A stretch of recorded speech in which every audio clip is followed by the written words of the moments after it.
obviously it's a special place to win, so the result. But I think the fight, from that first kickoff, the way we counteract there, we just fought and fought and fought for every scrap, every contact point, everything like that. So that was probably the most pleasing thing. And then I think if I was to sort of single somebody out, I'd say Yuri Mattia, is an unheralded guy. I thought in those conditions he did a really, really good job. And that, but I think the most pleasing thing was our fight, that we didn't go away.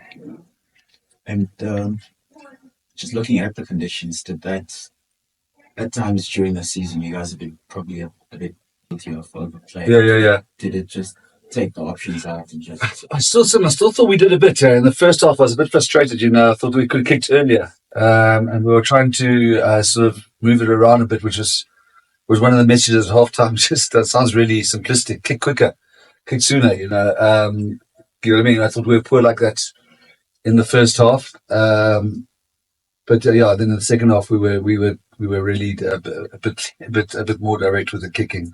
It is. I was disappointed with the conditions because I thought it could have been a really cracking game of rugby. We had some nice plans, the balls up here. So it became a toying cost, didn't it, in those conditions. You've already mentioned Yuri. How much did picking a halfback pairing of Yuri and Steph, and then obviously having... Yeah, I could say it was my advanced meteorological skills because we chose it 2 weeks ago because we had a bye. But no, Steph Ungro is exceptional. He's one of the best kicking nines in South Africa. I think we're still going to see the best of him. So that really worked. That really did work for us. Double, that start you had, was that planned or did it just happen? The middle kick off to Billy. Yeah. We last 2 weeks or 3 weeks ago at DHL Stadium, they got us the first kick off when Cameron ran through 4 of us, and then they scored just after half time. Same here in March last year, a couple of other games like Leinster. So we had to come up with a plan to start better. I know it sounds cliche, but it was the plan. Onto the league counteract. So that felt good that it came off. That was the plan now. And you spoke about your halfback pairing. What about Evan Royce? Oh, we missed Gert Smalk. Injury. Clara, there were 2 big losses, but Evan stood in well for Gert. No, I think I'm being flippant because the injury thing is across all the sports, all the teams. I mean, I felt for the Bulls today. I think 3 guys off, but I thought Evan is a giant, and what I like about Evan now is not the Evan of 2 years ago. Or the hot-headed element's not there, but secondly, he's so well marked, isn't he? And he still does all the yeoman work. So he's not doing the crazy breaks that he got and all that of a while ago. But he just carries and works and cleans. So it's a much more mature sort of player. It's a tough job because you get double tackled all the time, Yeah, I thought that Bulls would have missed a guy like this with a guy like Cameron. Cameron would be a big loss. And this win, is that the start of the resurgence of the Stormers? I've got this sort of thing. It's not an app, but it's a document where you sort of punch in the week's results and it spins out where you can. And suddenly we've gone from relegation to having a chance at the top 6. No, I'm being flippant, but it does. We've got to go on a tour. We play Scarlets in Ulster. We get one of those, and then we've got a nice 4-game home run. And that should put us properly in the mix. So pretty. We had to win 2 of the 4 to sort of get top 6, top 8. You don't really want to finish 8th because then you go into the Aviva to a fully loaded. I know Bulls did a remarkable thing there a few years ago. So you want to get. We need to win 2 of the 4. We lost the Lions one, so we needed this one. 1 out of the 2 on tour, and if we get the home ones, we're actually we'll pretty probably finish similar to last year. I think it's too late for a home playoff, unfortunately. Appreciate it. Yeah. Double, how much of your pre-match chat involved the need to absorb pressure, particularly at the scrum? It took you a while before you pulled the trigger with substitution. Yeah. Was that very mumuch in your plan? The scrum was a high focus point this week, and to be honest, disappointed with the amount of penalties we gave away for scrum. Because I thought we actually had 1 or 2 where quite early we looked really, really promising, and they got us in, I think, the 3rd or 4th scrum when they deserved the penalty. I couldn't see what was going on in the Wilco alleys in the first half on the far side. The 2 AR calls there, which I think left us a little bit frustrated. But you were in captain, weren't you? They took were you in the Bulls game? No. That's right, I beg your pardon. But they took our soul in Cape Town. I know we blame it or not blame it, the Clayton Blomicky's misconversion, but the damage was done in those scrums. So there was a massive focus. So they didn't get that dominance they got in Cape Town, but they certainly got 4 or 5 penalties, which worries me a little bit. But it was, if you get destroyed in the scrum, you lose all your energy. And so it was a huge thing this week was about absorbing that pressure. And I suppose just their big carriers off 9. And for some reason, that didn't really get going today. Also Stewart and Warwick up because he kind of frequenced either side of the scale. I mean, he made that very important touch. That's what they 4 seasons in a day, sort of the work. That's the price you pay. But he's look at the credit side of his ledger is far bigger than the negative. But I mean that I don't want to say the media, but cheap as that grubber was really expensive, wasn't it? Remember, we just got. But if you're going to put Warwick in a box, you're not going to get the best of him, and he's so competitive. And he's got the most skills for us at the breakdown this season. Not probably a poor reflection on other forwards, but he means a lot to the team like that. But I can't box him. I don't know what's going to come out. I don't know what's going to come out the changing shed. Coach, just some thoughts on your forward pack's performance. I mean, you mentioned that started off with under some pressure, both in the line-out and in the scrum. Just what are your thoughts on them staying in the fight? Yeah, I thought the scrum. I was so pleased with the start, given what happened in Cape Town, and then they say we got a couple of penalties against us. Thought we steadied it quite nicely in the second half. The lineouts we did well in those conditions. I think we lost one towards the end, which was an expensive one. But where I thought they did really well, the pack, where they defended well. And you saw it in that last sequence here, folding, getting off the line, getting back on their feet, not conceding penalties in the breakdown. Those guys, the rugby's skewed in a horrible way now against those tight forwards. They've got to get up from a scrum and they've got to fold and then they've got to get off the line and they've got to reload, get off the line again. And I thought they worked really hard. And that's what this team was about. We've a team that fights, and we knew we had to fight today. And that's going back to Sim's point. It was Sim's question. It was the most important thing today. It was the way we fought. There were no lost causes. I think we won probably the scraps battles of balls bouncing on the ground. And that's always a team is really fighting, Well, Willie, you mentioned planning to kick on to Willie, and Willie was in the press this week saying that he's still adjusting, still having to look up and see the time. Did you identify that as a potential weak point, something to focus on?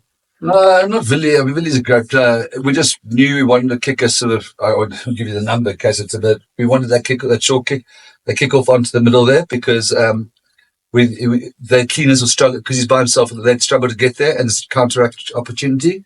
So it wasn't really against Willie personally. It was the kickoff that we wouldn't want to go to the sides to where the big forwards are. Then they just play one off and they do the exit. It's quite hard to exit from the middle, even if they survive the counter rucks. So that was the plan. So it wasn't about Willie personally. I think Salman seemed to have an idea that he could get out of Willie, but that wasn't our plan. And speaking of Salman, there was a bit of some question marks around his physicality. He seemed to wanted to prove a point tonight. Yeah, I genuinely haven't seen it, but I went to say to the referees afterwards because when you go and say thanks to the ref, you lose, you kick the door. No, we go and they said it seemed like Salman was on the edge a couple of times. That wouldn't be ideal. Look, he's a physical four in the South African mold of being an enforcer, but. Like you're talking, perhaps, for example, the thing on Ambrose when the charge down, it looked a bit edgy, didn't it? Yeah, so I'll have a look at that. But, it's also tricky. It goes back to the Warwick thing. You want the guys to fight and be on the edge and be in the Bulls' faces. And maybe if you overstepped up, I certainly didn't want him to be passive. So in terms of these derbies, I mean, this is the Bulls. It's probably your biggest local game. And I saw it when you guys when they did the Kobus van der Merwe thing, the minute of silence there. How jacked up he was in his eyes. He's a captain and everything. How much do the teams actually perform more in a game like this? How much more G'd up are they for a game like this? They are. I don't think, like I'm finding these personal things like, we played it in a Spark a couple of weeks ago. It was France 150th and we didn't play well and we lost. We didn't play, I don't think we were playing for Kobus van der Merwe today. When you're playing for that or revenge, But these occasions, I'm sure the Bulls, same for the Bulls when they came to Cape Town 3 weeks ago, they won there, and they must have felt like the best place in the world to win. It's exactly how we feel right now. I do think, and I don't want to be not, I think Stormers Bulls is just on another realm. Other local derbies are lekker, and but there's just something very special about the Stormers Bulls games. We had to go through the pain of losing at home in front of a full house 3 weeks ago, and I'm sure it meant the war to the Bulls. And I promise you that there's still singing and beer spraying going on there. So and we've got an Australian S&C guy, and he says it's the greatest win of his career. Well, maybe it's a reflection on Australian rugby, but but you're right. And so I think it's the occasion of Stormers Bulls up here gets these guys really, really up for these games. So. Good stuff. Just congratulations on the win today.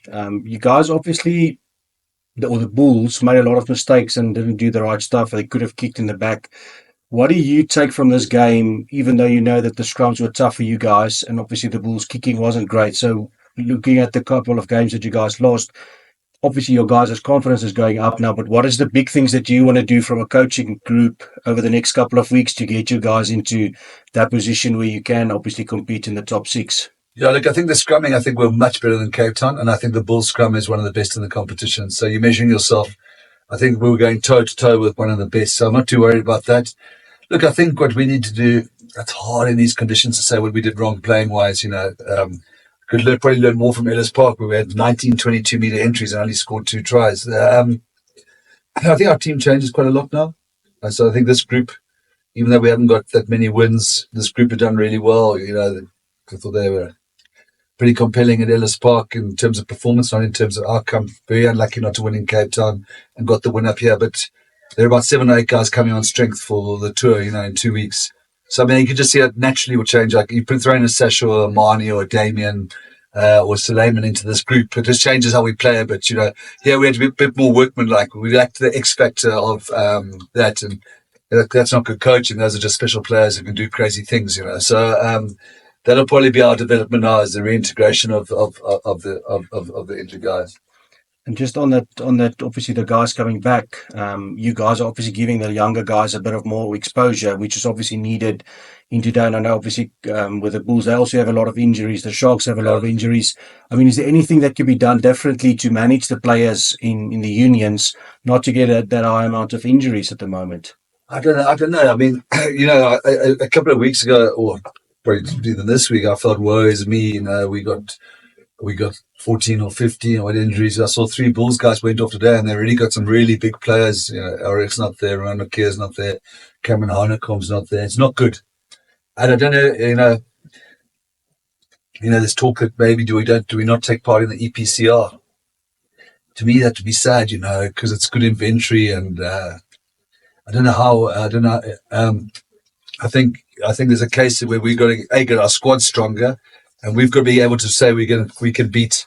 And don't take this wrong. I'm just going to take the bottom team on the log just because it's an easy victim. We've got to beat the Dragons with rotating players. I think we're still very much in the culture. I'm certainly guilty of that. We generally choose our best team. It's 50-50. We'll do a rotation, but we don't really back the 5th lock. We must win this URC home game against the Dragons, for example, and. So, there's the two there. You don't take part in the EPCR, which I'm not sure is good for South African rugby. It might be good for player welfare. It might be good for Springbok rugby in that the players aren't getting injured. Or I think we just got to build, and I think they're doing it up here, and hopefully we'll get there, build deeper squads and become better with rotation, because I don't think we can wish away this injury list as just bad luck. I mean, the Bulls are probably sitting in exactly the same position, maybe even worse than we were sitting in, a couple of weeks ago. And big players, man. You're right. Cameron Arnekom, Sasha, Donny, Ulrich Lowe, these are big players. And that game, I know the weather probably took it out, would have looked a lot different, throwing in 5 or 6 from each side. So I don't know how we stop it, but I don't know. Very long answer to say no. John, sorry, this last one for me is just, so representing Supersport Schools Rugby and Derby Days and, all the life that comes from that. I know you're welcome, Boykie. And then to Cape Town, you came for a couple of weeks, yeah. Come on, man, claim it.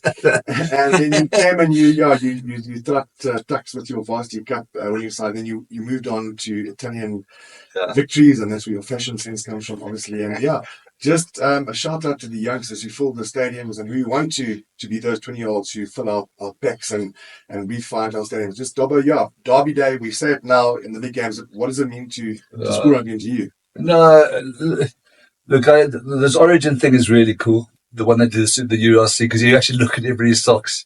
I saw see Billy's white things. I think, well, yes, it's Billy's. Steve Wilkes. His school motto is Diep Gewortel. I promise you this. I said, Billy was a Diep Gewortel.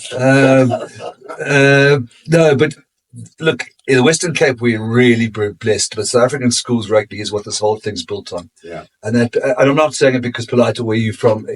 You know, like that's the thing with the Stormers and Province. If we get the alignment of our schools rugby right, it's the most incredible region. Not just the whole Western Cape region. The schools up here, it is what no other country's got. And once we get that properly organised and properly aligned, I think unions up here are a bit better at it. You know, we lose a lot of players to up country because we had some issues that are well publicised down there. I think we get better, but we can't retain. It's so brilliant, the school system in South Africa. You know, like, just look at Parboys High. There, Franco Horn he's the Parboys number 8. He goes to the Lions. Evan Roos is the next year's one. So he goes off to the Sharks, goes back to us. There's no ways we could, when Evan Roos is there, we can't sign the next one. As a fellow you might have heard of called Cameron Harnicom. And those are 3 number 8s in a row from the same school. It's extraordinary. And I can understand that they all can't stay at the same union because, you know, Cameron's not going to want to play below Evan, or Evan's not going to want to play, or none is going to want to play behind Franco. And it's just the talent we've got here. So what you guys are doing to hide those schools, it's like, sorry, I'll give you again a long answer. At Stormers, because we've had a lot of problems. It's almost like these mini academies in a nice way, because the kids have got to get matric and they got parents and their values and their traditions and their, you know. It's, you know, you can't do that in a commercial academy. Let's say we wanted to start a Province or Stormers under 16 academy. Wouldn't have anything like the tradition and the logo and the socks and the history. So it is the USP. Other than, to me, it's the best thing it's the bedrock of South African rugby, the schools rugby. So it's nice that we pay tribute to it. You know, Thanks, Dobbo. Cool. True. Can I ask one question, please, Dobbo? We spoke about the 12-month rugby and everything. Yeah. Isn't the logical thing that we bury the Currie Cup? The variants. Well, for you guys, I mean, you bench your top players. Yeah. Because I heard most of the guys are talking about that again, ring-fencing players that won't participate in the Currie Cup. Yeah, I mean, I'll be honest with you, I was doing that exercise this morning of which, you know, say, okay, for us to compete in the URC Champions Cup, we have to rest the guys. We have to run a proper pre-season, which is during the Currie Cup. So I'm going to take this 32 out of the Currie Cup because last year we tried to sort of mix and match a bit. And that is problematic. You know, I know it's a rugby want to make. I actually think, it's going to sound odd, it was better. I was one of the first guys leaning against the pub with a Windhoek lager saying, bring back the Currie Cup and play it in June, July and August because it's a heartland rugby months and we've only got a couple of rugby championship games in the evening. The rest of the year, Argentina played at a funny time, Australia and New Zealand. It'd be lekker to watch Griquas Bulls on a but it doesn't work there for the reasons you've just said. So it's actually better off to go during URC because we've got all these extra players who are not getting game time now and, you know, absolutely, and they maybe then if you could do it like on a Friday night or a Sunday or something like that, I think it's got more chance. I don't think any of the big URC teams can play their main players. They can't in the Currie Cup in the slot at the moment, which is a pity, you know. So I don't know what the solution is because we all, I mean, some of you might be, we all want the Currie Cup, but I don't know. The other solution is something creative because there's a shield going on at the moment. Not that any of us know. Yeah. And I don't know if there's a way of incorporating the shield into the, as part of the Currie Cup, which might make it more meaningful. That bit where the Lions played the Stormers, everybody was at full strength, and then the other teams can play another, and we would have to then beat the Pumas with our so-called second team, because the shield, that's very. If you look at it, we've played 6-1-3. The Bulls must be pretty similar. The Sharks, I think, are one ahead. I might be wrong today. So the shield is I don't know if that can sort of be included, but I don't see it standing alone like it is now with much interest, which is a pity. And it should give you extra development time. That's what I think it should be doing the URC. So literally, because at the moment I said loaning players to other provinces. So if you had province, let's say on Friday night, the Currie Cup was played, and then our youngsters could play for ORB, could play for Free Province, and then they're URC fit and they're EPCR fit, and that will allow for the rotation. Because some of the reasons you don't rotate is that, let's say Gary Porter's a number 5 lock for us.